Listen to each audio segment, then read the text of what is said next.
तो ये ज्ञान इसलिए दिया जाता है कि आप इस ज्ञान के आधार पर संघर्ष करके अपना पीछा छुटवा सकते हो। इसलिए परमात्मा ये बताना चाहते हो, मान लीजिए तेरा एक संतान हो भी जाएगी तो तेरा वंश चल जाएगा ना, तो उस कृष्ण का वंश की तरह ढूंढा पा रहा, ना उन रामचंद्र का वंश की तरह, ना उन पांडुआ का वंश की तरह ढूंढ लो पा जाता तुमने। और रावण का वंश बता दो जिसके 1 लाख पुत्र थे, 1.25 लाख रिश्तेदार, 101 बलि थे। कहते हैं उस रावण का आज दीवान बाती, उसका वंश तो दूर रहा, उसके उन महलों में कोई दीपक लगाने वाला भी नहीं रहा।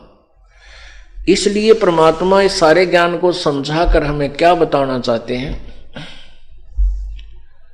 कि मन तू सुख के सागर बसरे भाई और न ऐसा यसरे।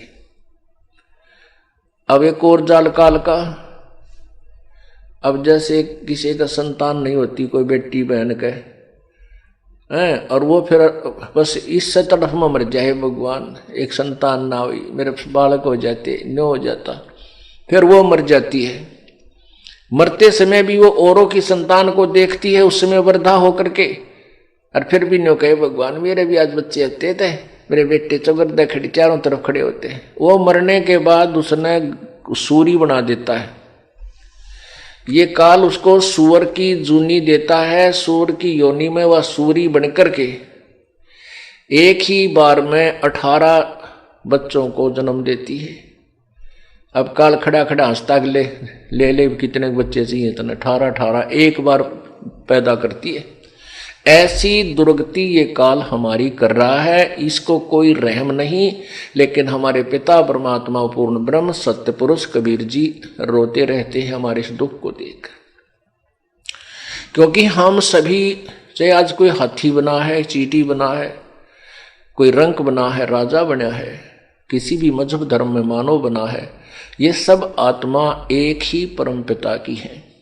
और जिसके बेटा बेटी हो और उनको कोई कष्ट हो, उसी निज माता पिता को ही कष्ट होता है।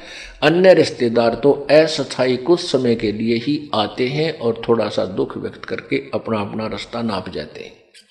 तो ऐसे ही परमात्मा कबीर जी को जो हमें दुख, हमारा दुख है इन कष्टों का, इसलिए वो परमात्मा इसे गंदे लोक में आते हैं, जो ऊपर सतलोक के तुलना में इधर झांकने को दिल भी नहीं करता। ये इतना गंदा लोक है जैसे कोई मार्बल के मकान के में रहता हो और फिर उसको किसी कीचड़ में जाना पड़ जाए कोई चीज उठाने के लिए, जैसे किसी का सोना गिर जाए और गंदे नाले में गिर जाए, तो उस गंदे नाले में वो पहुंच जाता है अपने कपड़े कुपड़े टांग के और उस सोने को निकाल कर ही आता, उसके हाथ भी खराब हो जाते हैं। ऐसे ये आप सोना हो उस परम पिता के, और आपको निकालने के लिए वो प्रभु इस गंदे नाले में, इस काल के लोक में आता है।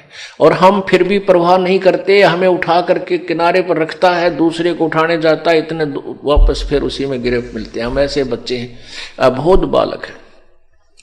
तो हम समझदार बनेंगे इस तत्व ज्ञान से, इस तत्व ज्ञान को समझकर हम फिर इस गंदे नाले में फिर नहीं गिरेंगे। इसलिए आपको तत्व ज्ञान से परिचित कराया जा रहा है।